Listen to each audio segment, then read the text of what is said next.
ఏంది మల్లేసు ఏదో శుభకార్యానికి పోతున్నట్టున్నారు. మేడారం పోయి మొక్కులు తీర్చుకుని వస్తాం. ఇంకా షురు కాలే కదా, అప్పుడే పోతున్నారు. మేడారం ఇప్పుడు మస్తుగా ముస్తాబైంది, అందుకే ముందే పోయి అన్ని చూసేస్తాం. గా రేవంత్ సర్కారు 300 కోట్లతో మేడారం డెవలప్ చేసిందట, కొత్త గద్దెలు కూడా కట్టిందట. కావాలంటే ఈ వీడియో చూడు.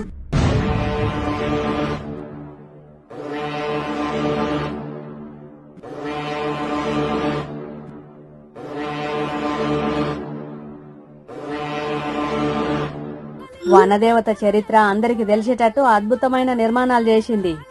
బీఆర్ఎస్ సర్కార్ 10 ఏళ్లున్నా మేడారంని పట్టించుకోలే, జాతరకు వచ్చేటోళ్లకు కనీస సౌలతులు కూడా కల్పియలే.